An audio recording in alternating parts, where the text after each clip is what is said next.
بسم اللہ الرحمن الرحیم۔ معزز سامعین و ناظرین، تحفظ خط نبوت اور ناموس رسالت کے عنوان سے آج کی اس مجلس میں آپ کا میزبان محمد عمر ایاز عباسی آپ کی خدمت میں حاضر ہے۔ چونکہ ابھی اسلام آباد میں بارش ہو رہی ہے، آندھی ہے، طوفان اور لائٹ چلی گئی ہے، جس کی وجہ سے میں معذرت خواہ ہوں، لیکن موبائل کی لائٹ میں نے سوچا کہ آپ لوگ انتظار کر رہے ہیں اور اس کو ڈیلے نہیں کرنا چاہیے۔ جو لوگوں کو ٹائم دیا تھا ہم نے 10:30 بجے کا، تو اسی ٹائم پر میں نے کہا لائیو ضروری ہے۔ یہ آندھیاں، طوفان، یہ لائٹ، اس سے کوئی فرق نہیں پڑتا۔ تو ہم آج اپنی محفل کا آغاز کرتے ہیں کہ سب سے بنیادی بات یہ ہے کہ اس وقت ملک پاکستان میں ایک تشویش کی لہر ہے ہر شخص کے ذہن میں کہ ہمیشہ تحفظ ختم نبوت اور ناموس رسالت کے حوالے سے کیوں اس طرح کے جو چینجز کی اٹیمپٹس ہوتی ہیں، اس کے بیہائنڈ دا سین کیا ریزن ہے، اور اس میں ہمارا بینگ اے مسلم اور بینگ اے بلیور اور ایز اے یوتھ اور ینگ جنریشن ہماری رسپانسبلٹیز کیا ہیں۔ دیکھیں، ایسی سچویشن میں چونکہ ابھی ہم سائبر ورلڈ میں رہ رہے ہیں، گلوبل ورلڈ ہے، گلوبل ولیج ہے دنیا، تو اس میں ہماری رسپانسبلٹیز بڑھ جاتی ہیں۔ اس کی مختلف ڈائمنشنز ہیں کہ ہم نے عقیدہ ختم نبوت اور ناموس رسالت کا تحفظ کیسے کرنا ہے۔ اس کے مختلف ڈائمنشنز ہیں۔ سب سے پہلا ڈائمنشن ہے ریلیجس پرسپیکٹو، کہ ریلیجس پرسپیکٹو میں ہمیں عقیدہ ختم نبوت اور ناموس رسالت کا تحفظ کیسے کرنا ہے۔ دوسرا پرسپیکٹو ہے ایکیڈیمک اپروچ کے ساتھ، کہ تعلیمی میدان میں جس میں کریکولم ہے، سلیبس ہے، اس کے ذریعے ہم نے کیسے اس کو ہائی لائٹ کرنا ہے اور اس کو پروٹیکٹ کرنا ہے۔ تیسرا اس کا اسپیکٹ ہے وہ ہے پولیٹیکل اسپیکٹ، کہ پولیٹیکل اور سوشل لیول پہ ہم نے اس کو کیسے لے کے چلنا ہے۔ اور پانچواں اسپیکٹ ہے اس کا گلوبل اسپیکٹ، جس میں آپ کا سائبر ورلڈ، گلوبل ولیج، اس کے اندر آپ کی ڈیجیٹل میڈیا، انٹرنیٹ اور آپ کا media, social media, T V channels, ان کے ذریعے ہم نے کیسے اس کو ڈیفینڈ کرنا ہے۔ تو دیز آر دا 5 لیولز، پہلے سمجھ لیں کہ تحفظ ختم نبوت اور ناموس رسالت کو ڈیفینڈ کرنے کے لیے 5 لیولز ہیں۔ کتنے؟ 5 ڈائمنشنز ہیں۔ دیر آر 5 ڈائمنشنز جس پہ ہم نے کام کرنا ہے، اور آپ میں سے، ہم میں سے ہر شخص نے ان 5 ڈائمنشنز میں سے جو یہ سمجھتا ہے کہ وہ ملٹی سائیڈڈ پرسنالٹی ہے اس کی، اور وہ اس کے ذریعے 5 ڈائمنشنز کو کور کر سکتا ہے، دیٹس ویل اینڈ گڈ۔ اور جو سمجھتا ہے کہ ان میں سے جو اس کی اسپیشلٹی ہے، جو اس کا ایریا آف ریسرچ ہے، ایریا آف انٹرسٹ ہے، وہ اسی میں اگر ختم نبوت اور ناموس رسالت کو ڈیفینڈ کرے، فوکسڈ ہو ایریا میں، تو وہ زیادہ بہتر ہے۔ تو اب ہم ون بائی ون اس کی بات کریں گے کہ جو ریلیجس پرسپیکٹو ہے اس میں ہم نے کیسے ڈیفینڈ کرنا ہے۔ بنیادی بات یاد رکھیں کہ ہمارے عقیدہ جو ہے، ایمان ہے، اس کی جو شریعہ ہے، اس کے بیسک 2 سورسز ہیں۔ ایک ہے قرآن مجید اور دوسرا ہے سنت مصطفیٰ صلی اللہ علیہ وسلم۔ تو قرآن و سنت جو بیسک سورسز آف شریعہ ہیں، یہ 2، اور پھر اس کے بعد اجتہاد ہے، اجماع ہے، قیاس ہے، اور باقی سد ذرائع ہے، مصالح مرسلہ، عرف و عادت، ثانوی جتنے بھی ذرائع ہیں شریعہ کے، یعنی بیسک سورسز آف شریعہ اور سیکنڈری سورسز آف شریعہ، ان دونوں پہ پہلے اپنی گرپ مضبوط کریں، اسٹرانگ کریں، کہ ان کے اندر جہاں جن مقامات پہ قرآن مجید میں تحفظ ختم نبوت اور ناموس رسالت کے حوالے سے اللہ رب العزت نے بات کی ہے، جن صورتوں میں، جن ورسز میں، ان ورسز کا کاز آف ریویلیشن، اس کے کاز کے اندر جتنے بھی واقعات ہیں ان پہ ان کو اسٹڈی کریں۔ اور پھر احادیث جو ہیں، دیکھیں مور دین 100 سیئنگز ہیں نبی پاک صلی اللہ علیہ وسلم کی، کہ جو ناموس رسالت سے ڈائریکٹ بحث کرتی ہیں، اور اسی طرح 100 سے زیادہ جو ہیں وہ احادیث وہ عقیدہ ختم نبوت کو واضح کرتی ہیں، اور اس میں متواتر، صحیح، مشہور اور متفق علیہ احادیث بھی ہیں جو عقیدہ ختم نبوت اور ناموس رسالت پہ ہمارے لیے جو ہے وہ اتھینٹسٹی ہے۔ تو سب سے پہلے اپنا نالج قرآن و حدیث کی روشنی میں مضبوط کریں، تاکہ آپ کی جو دلائل ہیں، جو نقلی دلائل ہیں، ان پہ آپ کی گرپ سٹرونگ ہو۔ جتنا آپ خود مضبوط ہوں گے عقیدے پہ، اتنا آپ اچھے طریقے سے ڈیلیور کریں گے۔ جب تک آپ خود کلیئرٹی آف مائنڈ اور تھاٹ نہیں ہے، تو آپ ہاف بیکڈ فیتھ کسی کو بیان کر کے اس کا نقصان ہوگا. تو سب سے پہلے قرآن و سنت کو اسٹڈی کریں، اور ان مقامات پہ جن میں ائمہ نے، مفسرین نے لفظ خاتم النبیین یا خاتم النبیین ان دونوں پہ بحث کی ہے، اس کو تھارولی اسٹڈی کریں. اور یہ میں آپ کو بتاؤں، چونکہ قادیانیوں کو میں نے بہت پڑھا ہے ان کی ویب سائٹس پہ، ان کا پہلا اٹیک جو ہوتا ہے وہ لفظ خاتم النبیین پہ ہوتا ہے. وہ خاتم النبیین اور خاتم النبیین، یہ تا بکسر تا بفتح التا، تا کے نیچے جو کسرہ ہے اس پہ اور تا کے اوپر جو ہے فتح، ان دونوں کو ڈفرینشیٹ کرتے ہیں اور اس پہ ایک لغت کی بحث میں جاتے ہیں. حالانکہ ائمہ لغت میں علامہ امام راغب اصفہانی نے، علامہ ابن منظور افریقی نے اور دیگر ائمہ مفسرین نے یہ لکھا ہے کہ خاتم النبیین اور خاتم النبیین دونوں کا معنی مفہوم ایک ہے، لیکن فرق صرف مائنر سا اتنا ہے کہ مفہوم آبجیکٹو دونوں کا ایک ہے. ایک کا مطلب ہے خاتم النبیین کہ سلسلہ انبیاء کے آخری نبی، اور خاتم النبیین اس سلسلے کو ختم کرنے والے. یعنی مفہوم دونوں کا ایک ہے کہ آپ صلی اللہ علیہ وسلم کے بعد کوئی نبی یا کوئی رسول نہیں ہے. لغوی اعتبار سے بھی آپ کا عقیدہ پروٹیکٹڈ ہے، لغت عرب میں بھی اور ائمہ لغت کی تصریحات کی روشنی میں بھی. اس میں اتنا مائنر سا بھی ڈاؤٹ ذہن میں نہ لائیں، اور یہ لغت کی پوری بحث سے بحمدِ تعالیٰ ائمہ لغت نے اس کو ثابت کیا ہے.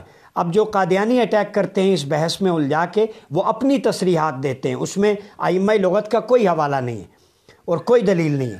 اور دوسری بات جو امام اعظم ابو حنیفہ کی ہے، جن کے ہم ماننے والے ہیں، فقہ حنفی کے ہم پیرو ہیں، فالور ہیں، تو امام اعظم ابو حنیفہ نے بڑا زبردست بات کی ہے. آپ اس کو لیں کہ جب نبی پاک صلی اللہ علیہ وسلم نے فرمایا انا خاتم النبیین لا نبی بعدی، کہ میں آخری نبی ہوں، میرے بعد کوئی نبی نہیں، تو آپ صلی اللہ علیہ وسلم کے فرمان کے بعد ہمارے لیے نبی پاک صلی اللہ علیہ وسلم کا قول حجت ہے، اور اس کو ماننا واجب ہے، فرض ہے، وہ مینڈیٹری ہے. اس کو ہم ایکسیپشنل نہیں کہہ سکتے یا اس کو چھوڑ دیں، کیونکہ قرآن و حدیث پر کے بغیر ایمان مکمل نہیں ہوتا، اور حدیث نبوی کا منکر کافر ہے. تو قرآن و سنت جب آپ صلی اللہ علیہ وسلم نے فرما دیا، اور وما ینطق عن الہویٰ ان ہوا الا وحی یوحیٰ، جو قرآن کی تصریح آ گئی کہ آپ وہی کلام کرتے ہیں جو اللہ کی وحی ہوتی ہے، اللہ کی کمانڈمنٹس کو ایکسپلین کرتے ہیں، اللہ کی ول اور وش کو آگے ٹرانسفر کرتے ہیں. تو آپ کی جو ایکسپلینیٹری اتھارٹیز ہیں، جو تشریحی اختیارات ہیں، اور آپ کی جو لا میکنگ اتھارٹیز ہیں، تشریعی اختیارات، کہ آپ لا میں امینڈمنٹ بھی کر سکتے ہیں، لا کو ایکسپینڈ بھی کر سکتے ہیں، لا حلال و حرام کو خود واضح بھی کر سکتے ہیں. جس کو آپ صلی اللہ علیہ وسلم نے حلال قرار دیا وہ حلال ہے، جس کو آپ نے حرام قرار دیا وہ حرام ہے. جہاں آپ نے کسی کو ایکسیپشنل استثنائی صورتیں بخشی ہیں وہ بھی لا میکنگ اتھارٹیز میں آتا ہے. تو کبھی بھی وڈرا نہ کریں. یہ ہمارے عقیدے میں ہے کہ ہمارے لوگ تب پھنستے ہیں کہ جب وہ یہ نہیں کہ وہ کہتے ہیں کہ لا میکنگ اتھارٹی صرف اللہ کی ذات ہے. یہ غلط ہے. اللہ نے نبی پاک صلی اللہ علیہ وسلم کو لا میکنگ اتھارٹیز تفویض کی ہیں. جو حضور کے تشریعی اختیارات نہیں مانتا، وہ ختم نبوت میں یوں سمجھیں کہ قادیانیوں کو ایک موقع فراہم کر رہا ہے. میں ان مسلمان بھائیوں سے کہوں گا کہ جو آپ صلی اللہ علیہ وسلم کی لا میکنگ اتھارٹیز کو نہیں مانتے، یہیں سے تو قادیانی کہتے ہیں کہ آپ صلی اللہ علیہ وسلم کو ایکسپلینیٹری اتھارٹیز تو ہیں، لیکن آپ قانون ساز کی حیثیت نہیں ہے. قانون ساز معاذ اللہ اب غلام احمد قادیانی ہوگا. نہیں، ہمارا ایمان ہے کہ لا میکنگ اتھارٹیز بھی ہیں. ما آتاکم الرسول فخذوہ وما نہاکم عنہ فانتہوا. دنیا کے کسی کونے میں چلے جائیں، یہ آیت لے کر قادیانی موت تو قبول کر سکتا ہے، اس آیت پہ آپ سے بحث نہیں کر سکتا. اللہ کا رسول جو کچھ تمہیں دے دے، یہاں ما مطلق کے لیے، عموم کے لیے ہے، تخصیص نہیں کی کسی چیز کی. جو کچھ بھی اللہ نے اپنے حبیب کو آتھورائز کر دیا ہے کہ اب آپ کی زبان اقدس سے آپ جو عطا کریں گے، اللہ نے آپ کو مالک بنا دیا ہے. انا اعطیناک الکوثر، خیر کثیر عطا کر کے، فضیلت میں، رفعت میں، علم میں، ہر شے میں آپ صلی اللہ علیہ وسلم کو اللہ نے خیر کثیر عطا کر دی. اور اعطینا کا مطلب ہے کہ اون کرنا، کسی چیز کو دینا اور اس کو مالک بنانا. تو اعطا تملیک کے معنی میں ہے، آنرشپ کے معنی میں ہے، اتھارٹی کے معنی میں ہے، لا میکنگ اتھارٹی کے معنی میں ہے. ائمہ محدثین نے لکھا، مفسرین نے لکھا. تو آپ صلی اللہ علیہ وسلم لا میکر ہیں.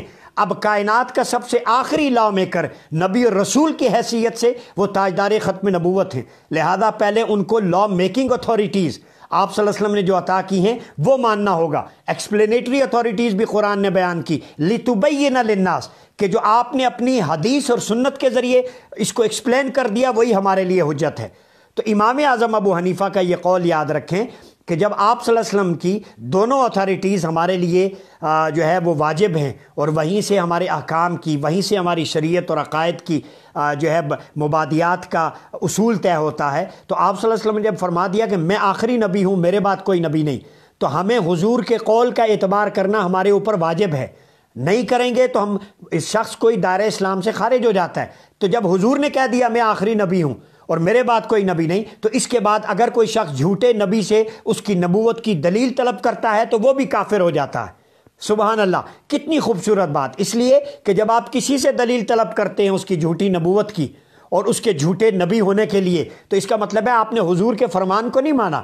جب آقا نے بحث ہی ختم کر دی، اس پہ بحث ہی ختم ہو جاتی ہے کہ میں آخری نبی ہوں، میرے بعد کوئی نبی نہیں، تو قول مصطفیٰ اللہ فرماتا ہے کہ وما ينطق عن الهوى ان هو الا وحی یوحى۔ اے حبیب، جب آپ نے فرما دیا آپ آخری نبی ہیں، آپ کے بعد کوئی نبی نہیں، تو یہ امت کے لیے قیامت تک مشعل راہ ہے، یہی رول ماڈل ہے، یہی قاعدہ ہے، یہی لا ہے، یہی اتھارٹی ہے، یہی شریعہ ہے کہ میرے مصطفیٰ نے فرما دیا کہ انا خاتم النبیین ولا نبی بعدی۔ تو اب ہمیں حضور کے قول کا اعتبار کرنا ہے۔ تو جو لوگ اس قول کو چھوڑ کے ان کو جسٹیفائی کرتے پھر رہے ہیں مرزائیوں کو، اصل میں وہ آقا نبی پاک صلی اللہ علیہ وسلم کے قول پہ، اس کا مطلب ہے شک میں مبتلا ہیں۔ تو پہلا جو میں ٹیکنیکل پوائنٹ آپ کو بتا رہا ہوں کہ کسی نبی سے اس کی دلیل طلب کرنا یا اس سے کہنا آؤ مجھ سے بحث کرو، مناظرہ لاؤ، تمہارے پاس کیا دلائل ہیں، یہ کافر ہو جاتا ہے شخص۔ ہمیں کسی دلیل کی ضرورت نہیں، ہم وہی دلائل دیں گے جو اللہ اور اس کے رسول نے بیان کیے۔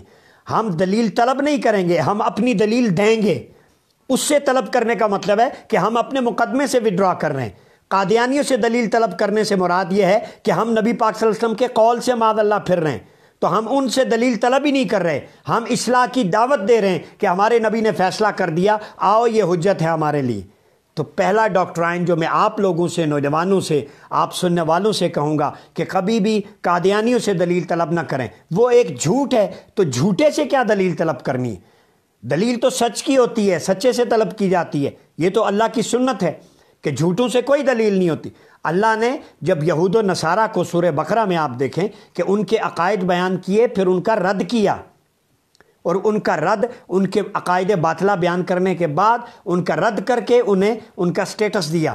تو ہمیں ان سے دلیل نہیں طلب کرنی، دلیل تب طلب ہو کہ ہمارے دلائل کمزور ہیں۔ تو ہم قرآن، منقولہ دلائل اور نقلی اور عقلی دلائل کی روشنی میں عقیدہ ختم نبوت، finality of prophethood and seal of prophet is most protected faith, اور یہ ہمارے ایمان کی اصل اور روح ہے۔ دوسری بات، کئی لوگوں کے ذہنوں میں سوال آ رہا ہے، مجھے یوتھ نے، نوجوانوں نے پوچھا کہ آپ ابھی اس پہ لگے رہتے ہیں، پہلے بھی آپ ختم نبوت، ناموس رسالت پہ بہت بولتے ہیں، تو آپ کیوں بولتے ہیں؟ رمضان میں تراویح بھی ہے، نماز بھی ہے، عبادات، باقی موضوعات چھوڑ پہ آپ اسی پہ زور کیوں دے رہے ہیں؟ تو یہی اسلام ہے، اسلام میں ایتھکس ہے، باقی موضوع بھی ہیں، تو ان پہ بھی بات کیا کریں۔ اس کا پہلا جواب یہ ہے کہ میرے بھائی آپ میرے یوٹیوب چینل پہ جائیں، ڈاکٹر عمر ایاز عباسی، آپ کو Islamic faith, ideology, contemporary thoughts, ان سب پہ میٹر ملے گا۔ ایون میری P H D globalization in Islam ہے، اس پہ سارے لیکچرز ملیں گے۔ لیکن اس موضوع پہ زیادہ فوکس کیوں ہے؟ اس لیے کہ یہ موضوع ایمان کی روح اور اصل ہے، ایمان کی بنیاد ہے۔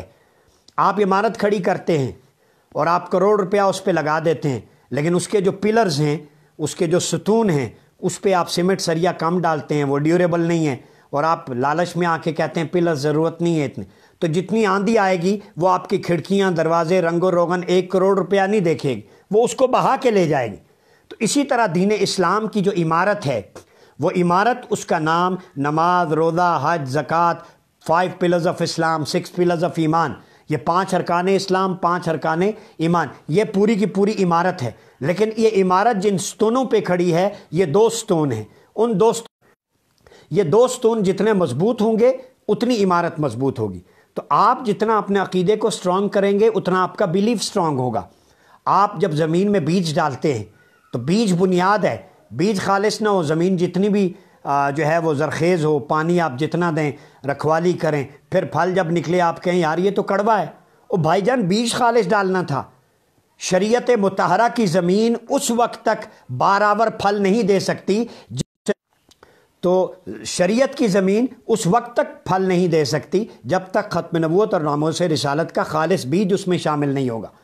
تو دین اسلام اور شریعت کی زمین سرزرخیز بنائیں، نماز سے، روزے سے، حج و زکوٰۃ سے، اس کی آبیاری کریں اللہ کے ذکر سے، درود و سلام سے، لیکن جب تک اس زمین کے لیے سلیکشن آف یہ سگنل انٹرپٹ ہو جاتے تو بیج خالص رکھنا پڑے گا ہمیں۔ اور دوسری بات بڑی امپورٹنٹ ہے کہ ابھی جو آپ کا آئین پاکستان ہے، یہ لیگل اسپیکٹ اب بیان کر رہا ہوں، آئین پاکستان کی جو 295 ہے، 298 A B C، اس کو لازمی مطالعہ کریں۔ اور پھر جو میں کتاب ریفر کروں گا، پارلیمنٹ میں قادیانی مقدمہ، عبد الرحمن یعقوب باوا کی کتاب ختم نبوت اکیڈمی لندن سے چھپی ہے، اس میں پورے 11 دن کی پروسیڈنگز ہیں کہ قادیانیوں کو جو موقع دیا گیا دلائل کے ذریعے وہ ثابت کریں، تو اس کے بعد پھر اس میں آرڈیننسز جو وہاں پہ شائع ہوئے، اور پھر قادیانی آپ کو پتہ ہے کورٹ میں چلے گئے ہمیں نماز روزہ مسجد بنانے کی اجازت دیں، پھر اس پہ بحث ہوئی اور پیٹیشن خارج ہوئی، اور ان کو کہا گیا کہ نہ آپ اذان دے سکتے ہیں، نہ نماز پڑھ سکتے ہیں، نہ اپنی عبادت گاہ کو مسجد قرار دے سکتے ہیں، اگر یہ ساری چیزیں نہ خود کو مسلم پورٹرے کر سکتے ہیں، کریں گے تو اس کی سزائیں، اس کا جرمانہ آئین کے اندر طے ہے۔ اب میں یہاں پہ ایک مطالبہ کرنے جا رہا ہوں، آپ لوگوں کے لیے نئی چیز ہوگی، تھوڑا سکم رہ گیا ہے۔ دیکھیں یہ خود کو احمدیہ مسلم کمیونٹی لکھتے ہیں، پہلی بات ہے یہ آئین کی وائلیشن ہے، تو جب تک یہ آئین کی وائلیشن کر رہے ہیں، خود کو آئین کو انہوں نے ایکسیپٹ نہیں کیا، تو آئین کا غدار، آئین کا باغی پوری دنیا کے قانون کی روح سے اس کی سزا موت ہوتی ہے، جو آئین سے بغاوت کرتا ہے، جو آئین کو نہیں مانتا، اور پھر آئین کی جو وائلیشن کرتا ہے اس کی سزائیں آئین کے اندر موجود ہیں۔ اور پھر اس کے بعد انہوں نے ختم نبوت سے غداری اور بغاوت کی ہے۔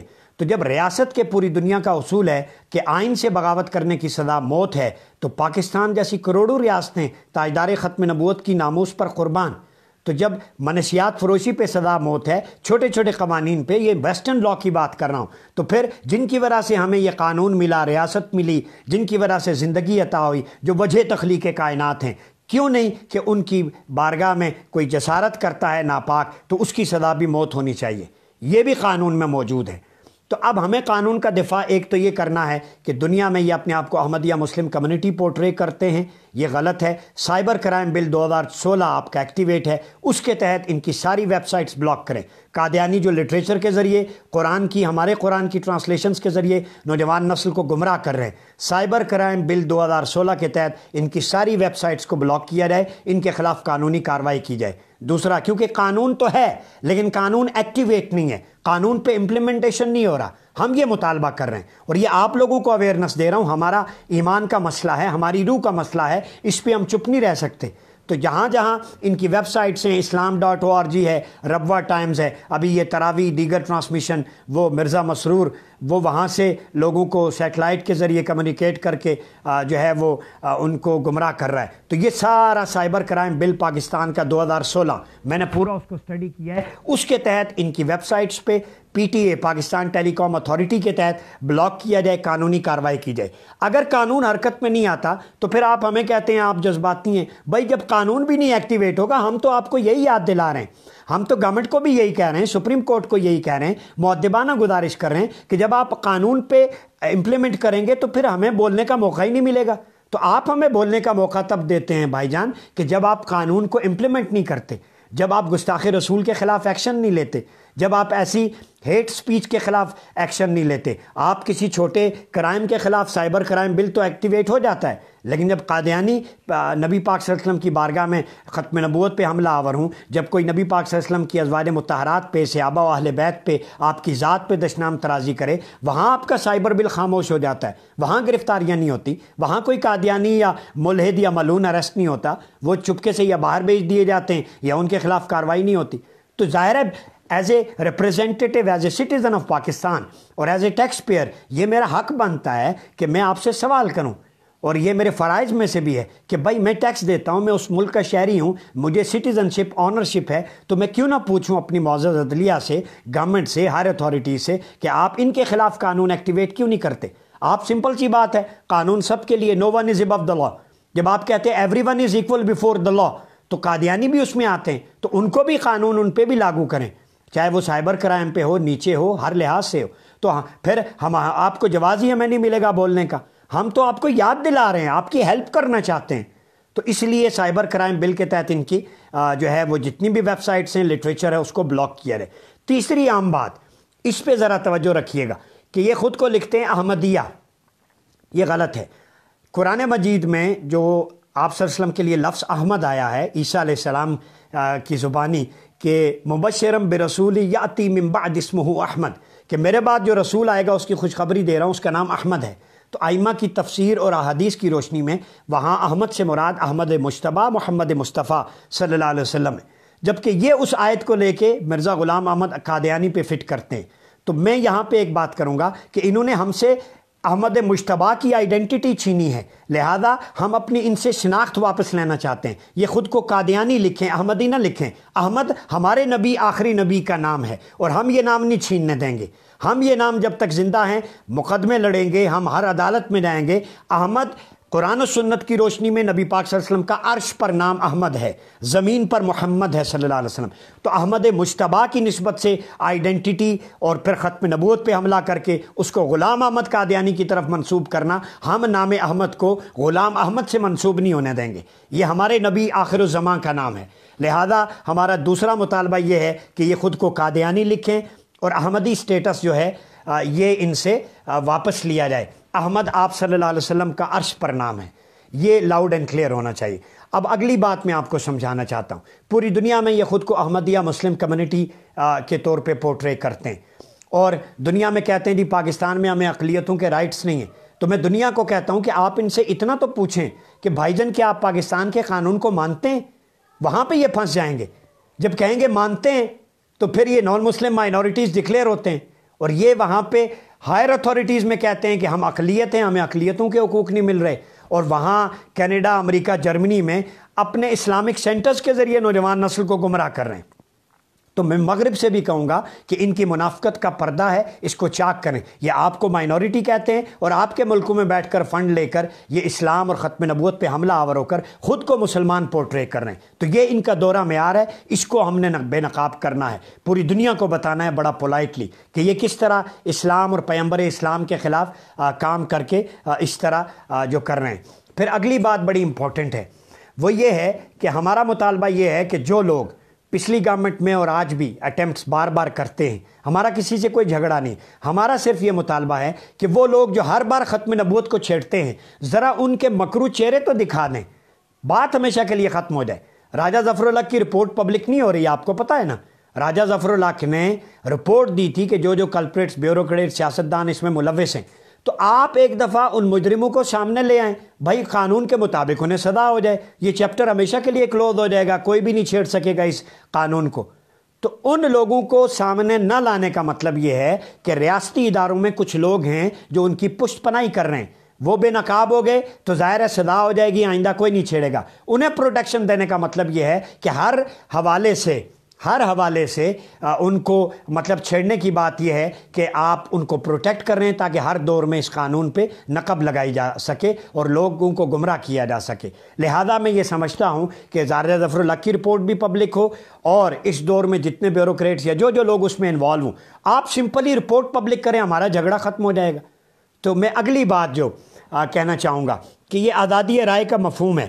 آزادی رائے کے مفہوم میں پوری دنیا میں جی فریڈم آف سپیچ اور فریڈم آف ایکسپریشن اور فریڈم آف اسمبلی، یہ ساری چیزیں بات ہوتی ہے۔ اب دنیا کا قانون ہے ریاست کے بغاوت کی سزا موت ہے، یہ میں نہیں کہہ رہا، تعزیرات پاکستان میں درج ہے، آرٹیکل 6 لاگو ہوتا ہے۔ تو کیا ریاست کی بغاوت کی سزا موت ہے؟ تو جو ریاست جس کے نام پہ بنی ہے اس کی ختم نبوت سے بغاوت کی سزا موت، پھر اس پہ عمل درآمد کیوں نہیں ہوتا؟ آپ کو میں بڑی امپورٹنٹ بات بتا رہا ہوں، یہ میں قانون آرٹیکل پڑھنے لگا ہوں کہ whoever wages against Pakistan اور attempts to wage such war اور abets the waging of such war shall be punished with death. کوئی بھی شخص جو پاکستان کے خلاف جنگ یا بغاوت کرے یا کوشش کرے یا اس کی اعانت کرے، اس کی سزا موت ہے۔ یہ ریاست و سلطنت کا تقدس اور احترام اور حرمت ہر شے سے بلند و فائق ہے، کوئی بھی شخص فرد اس کی شان و شوکت اور حرمت کو پامال کرنے کی جرت نہیں کرے۔ اب یہ دیکھیں انسان کا بنایا ہوا قانون ہے کہ ریاست کو پامال کرنے والے کی سزا موت ہے، ٹھیک ہے؟ تو وہ ذات جو وجہ تخلیق کائنات ہے، اب یہ جذباتی بات نہیں، پوائنٹ دے رہا ہوں، جو فخر عالم انس و جن ہے، جس کے طفیل کائنات کے وجود کو ظہور ملا، جس سے عالم بشریت کو فروغ ملا، جس کے نقوش پا انسانیت پر اپنی معراج کو پہنچی، جس ذات کی ادب، عزت، تعظیم، حرمت، اس پر کروڑ ہا ریاستیں قربان، ہم اس آئین کو بھی قربان سمجھتے ہیں۔ تو آئین اور ریاست کا باغی تو واجب القتل ہو، لیکن تاجدار کائنات، سرور دو جہاں، خاتم الانبیاء والمرسلین، سید محمد صلی اللہ علیہ وسلم کی عزت، ناموس اور ختم نبوت پر حملہ کرنے والا واجب القتل کیوں نہ ہو؟ یہ بڑا جینون کوشچن ہے، اور ہم یہ کوشچن پوچھتے رہیں گے، ہم یہ آپ کو یاد دہانی کرواتے رہیں گے کہ وہ لوگ جو بار بار اس آئین کو چھیڑ رہے ہیں، ذرا ان کے چہرے بے نقاب کریں، وہ روبوٹ تو نہیں ہیں، وہ انسان ہیں، وہ انسانیت کے نام پہ بدنما داغ ہیں جو ایسا کرتے ہیں، اور اس فتنے کو ہوا دے کے مسلمانوں کے جذبات جو ہے وہ مجروح کرتے ہیں۔ پھر منشیات فروش، یہ سزائے موت کا حقدار ہے، یہ انٹرنیشنل لاء ہے۔ پھر ریاست کے اقتدار اعلیٰ کے لیے پھر انسانیت کا قتل، میں 20 ایسے ریفرنسز دے سکتا ہوں جن میں یہ بات ہے کہ ان سارے جرائم کی موت، سزا موت ہے، ڈیتھ پینلٹی۔ تو پھر آپ صلی اللہ علیہ وسلم کی ذات اور آپ کی ناموس، جو کائنات کی وجہ تخلیق کائنات ہیں، ان کی ذات پر حملہ کرنا یہ سزائے موت ہے۔ تو ان لوگوں کو بے نقاب کریں، انہیں سزا دیں۔ میں آخر میں انجمن طلباء اسلام ATI کے جنرل سیکرٹری، ان کے پریزیڈنٹ بالخصوص اکرم رضوی بھائی کا شکریہ ادا کرتا ہوں کہ آپ نے اس اہم موضوع پر مجھے موقع دیا، اور میں نے اپ ٹو ڈیٹ چیزیں آپ کو دیں کہ آپ سوشل میڈیا پر سپاہی بن جائیں ختم نبوت پہ، آقا کی ختم نبوت کا لٹریچر عام کریں، ایک سوشل میڈیا واریر کے طور پہ ختم نبوت کے کمانڈر بن جائیں سوشل میڈیا پہ۔ اور ہمیں اس وقت سیاسی، قانونی، عسکری، شرعی، مذہبی اور معاشی ہر سطح پر اس ختم نبوت کے علم کو بلند کرنا ہے۔ میرا جو پلیٹ فارم ہے علمی، تحقیقی، قانونی اور یہ ڈیجیٹل میڈیا کا، میں 5-6 محاذوں پہ جنگ لڑ رہا ہوں۔ میں یوٹیوب کے ذریعے لڑ رہا ہوں، سوشل میڈیا، ٹویٹر، فیس بک، ہر اکاؤنٹ کے ذریعے، اور اپنی ویڈیوز کو شیئر کرتا ہوں۔ تو آپ بھی اس کو شیئر کریں، اور جو لوگ ختم نبوت کے لیے کام کر رہے ہیں وہ ہمارے سر کا تاج ہیں۔ انجمن طلباء اسلام سے میں اس لیے بھی زیادہ محبت کرتا ہوں، نوجوانوں کی تنظیم ہے، کہ اس نے ایک نعرہ دیا تھا سب سے پہلے اس قوم کو، نوجوان کو جو شعور دیا ہے ATI نے، وہ تھا سیدی مرشدی یا نبی یا نبی، غلام ہے رسول کے غلام ہیں، غلامی رسول میں موت بھی قبول ہے، جو ہو نہ عشق مصطفیٰ تو زندگی فضول ہے۔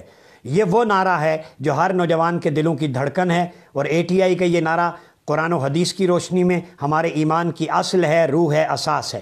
ATI کے جوانوں، جہاں پر تمہارا پسینہ گرے گا، میں عمر ریاض عباسی آپ کو گواہ بنا کے کہتا ہوں کہ انشاءاللہ میں اپنا خون پیش کروں گا۔ آپ فروغ عشق رسول میں، محبت رسول میں، حرمت و ناموس مصطفیٰ کے لیے، ختم نبوت کے لیے بڑھتے چلیں۔ ہم ساری جماعتیں مل کے ایک گلدستہ ہے، چاہے ATI ہو، مصطفی اسٹوڈنٹس موومنٹ ہو، منہاج القرآن ہو، جماعت اہل سنت ہے، سنی تحریک ہے، دعوت اسلامی ہے، لبیک ہے، یہ گلشن مصطفیٰ کے سارے پھول ہیں۔ یہ یکجا ہو جائیں قادیانیت کے خلاف، اور باقی جتنی بھی مذہبی جماعتیں ہیں، میں جماعت اسلامی کو بھی، جماعت الدعوہ کو بھی، باقی تنظیموں کو بھی کہوں گا، جمعیت اہل حدیث کو بھی، کہ ہمارا دشمن ایک ہے اور وہ قادیانی ہے۔ ہمیں مل کر ختم نبوت کو وحدت بنا لیں۔ نقطہ وحدت ختم نبوت ہے، کلمہ لا الہ الا اللہ محمد رسول اللہ، اور تاجدار ختم نبوت نقطہ وحدت ہیں۔ بھلا دیں مسلکی اور فرقہ وارانہ اختلافات کو۔ ہمارا قرآن ایک ہے، ہمارا رب ایک ہے، اور ہمارے آخری رسول تاجدار ختم نبوت اور رسالت سیدنا محمد صلی اللہ علیہ وسلم ہیں۔ آئیں ہم مل کر ATI، مصطفی اسٹوڈنٹس موومنٹ اور دیگر طلباء تنظیمات مذہبی اور سیاسی عقیدہ ختم نبوت کے بول بالا کے لیے ایک پلیٹ فارم پر اکٹھے ہو جائیں، اور وہ ہے عقیدہ ختم نبوت۔ سرکار کی حرمت کے لیے اکٹھے ہو جائیں، سرکار کی غلامی کے لیے اکٹھے ہو جائیں، آپ صلی اللہ علیہ وسلم کی ختم نبوت کے لیے اکٹھے ہو جائیں۔ میں ہاتھ جوڑ کے کہتا ہوں، ایک دوسرے کے اکابرین پہ غلط زبان بند کر دیں، ایک دوسرے کو ابیوسو لینگویج چھوڑ دیں، گالیاں چھوڑ دیں۔ میں آپ کو بتاؤں، یہ قادیانی ہم جو آپس میں الجھتے ہیں، یہ ہماری ویڈیوز کٹ کر کے سوشل میڈیا پہ دیتے ہیں، دیکھیں یہ ایک دوسرے کو کافر اور یہ کہہ رہے ہیں، اور ہمیں کہتے ہیں کہ آپ کافر ہیں۔ لہذا یہ وقت ہے کہ اپنے دشمن کو پہچانیں۔ ہمارا حقیقی اور ازلی دشمن قادیانی ہے، ہم نے اس کے خلاف لڑنا ہے، اور رحماء بینہم کی فلسفی رکھیں آپس میں۔ رحماء بینہم، وی آر آل لائک رحماء بینہم۔ ابھی میں جو لیسن دے رہا ہوں آپ کو، رحماء بینہم، ساری جماعتیں مسلمان رحماء بینہم بن جائیں۔ اشداء علی الکفار، قادیانیت کے خلاف اشداء بن جائیں، اور آپس میں رحماء بینہم بن جائیں. بس اس قرآنی اسلوب کو لے کے نکلیں اور آپ صلی اللہ علیہ وسلم کی ختم نبوت کے لیے اپنی جانی، مالی، علمی، فکری توانائیاں صرف کر دیں. نوجوانوں، آپ کا یہ ٹائم اور یہ وقت دنیا میں بھی آپ کے لیے خیر ہے، آخرت میں بھی آپ کے لیے خیر ہے. درود و سلام کو عام کریں تاکہ درود و سلام کی خوشبو سے اور درود و سلام کی مہک سے پوری دنیا میں آپ صلی اللہ علیہ وسلم کی ختم نبوت، محبت اور امن و آشتی کا فروغ ہے. ساری سنی تحریکوں کو میرا دونوں ہاتھوں سے سلام. خدا کے لیے نالین پاک پہ اکٹھے ہو جاؤ، اللہ رسول کا واسطہ ختم نبوت کے لیے اکٹھے ہو جائیں. ایک دوسرے کے خلاف پیجز، یہ نفرتیں بند کر دیں. صرف ایک ٹارگٹ رکھیں. ہمارا ٹارگٹ ہے قادیانی، جو ہم سب کا مشترکہ دشمن ہے، ہم سب کا دشمن ہے. ہم سب کو وہ جو ہے وہ اس کے خلاف محاذ آ رہا ہے. تو ہم نے مل کے اپنی توانائیاں مسلکی اختلافات پہ صرف نہیں کرنی، ہم نے اپنی توانائیاں تحفظ ختم نبوت کے لیے صرف کرنی. ہمیں رسول اللہ نہیں پوچھیں گے، تاجدار ختم نبوت نے یہ نہیں پوچھنا کس مذہبی جماعت سے ہو. آپ پوچھیں گے میری ختم نبوت پہ حملہ ہوا تھا، تم کیا کر رہے تھے، تمہارا کیا کردار تھا. میری ناموس رسالت پہ حملہ ہوا تھا، تمہارا کیا رول تھا. اس وقت جماعتیں نہیں پوچھی جائیں گی، اس وقت آپ کا رول پوچھا جائے گا، آپ کی سروسز پوچھی جائیں گی.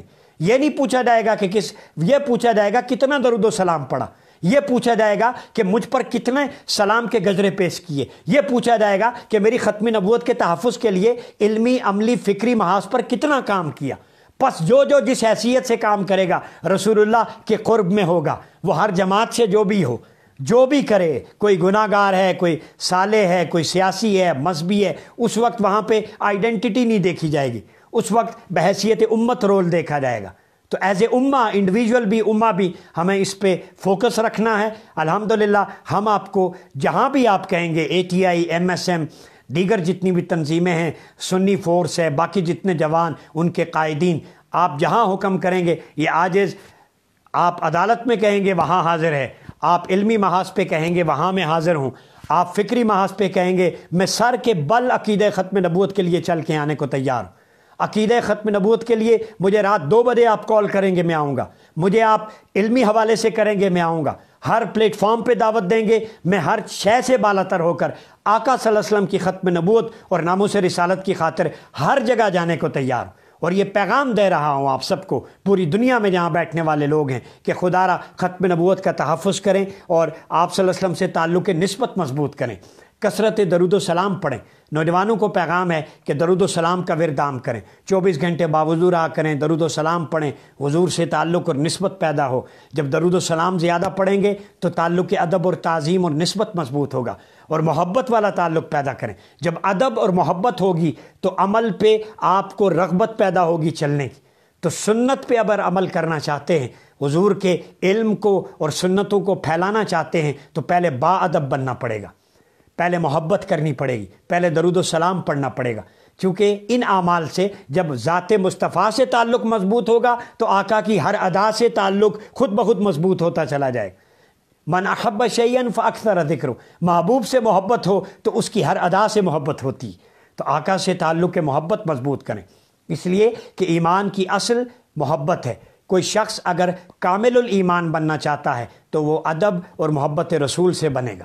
اور ناقص العمل ہے، کامل الایمان ہے تو بخشش ہو جائے گی. لیکن اگر ناقص الایمان ہے، ادب نہیں ہے، محبت نہیں ہے، اور کامل العمل ہے، سجدے ہیں، عبادتیں ہیں، تسبیح ہیں، اس کی بخشش نہیں ہوگی. چونکہ ایمان کی اصل آقا صلی اللہ علیہ وسلم کی محبت اور ادب ہے. تو ایمان کامل ہو، عمل میں نقص بھی ہو، تو ایمان کا کمال عمل کے نقص کو پورا کر دیتا ہے. مگر ایمان کا نقص عمل کا کمال پورا نہیں کر سکتا. ایمان کا کمال عمل کی ترغیب دیتا ہے، اسوہ حسنہ پر چلنے کی تعلیم دیتا ہے. ادب جو ہے وہ آپ صلی اللہ علیہ وسلم کی سنتوں پہ عمل کرنے کی طرف رغبت دلاتا ہے. لیکن جب ادب اور محبت نہ ہو، ذات کا لالچ ہو، تو وہ پھر ذات کا لالچ اور حرص بن جاتا ہے، اس کا کوئی فائدہ نہیں ہوتا.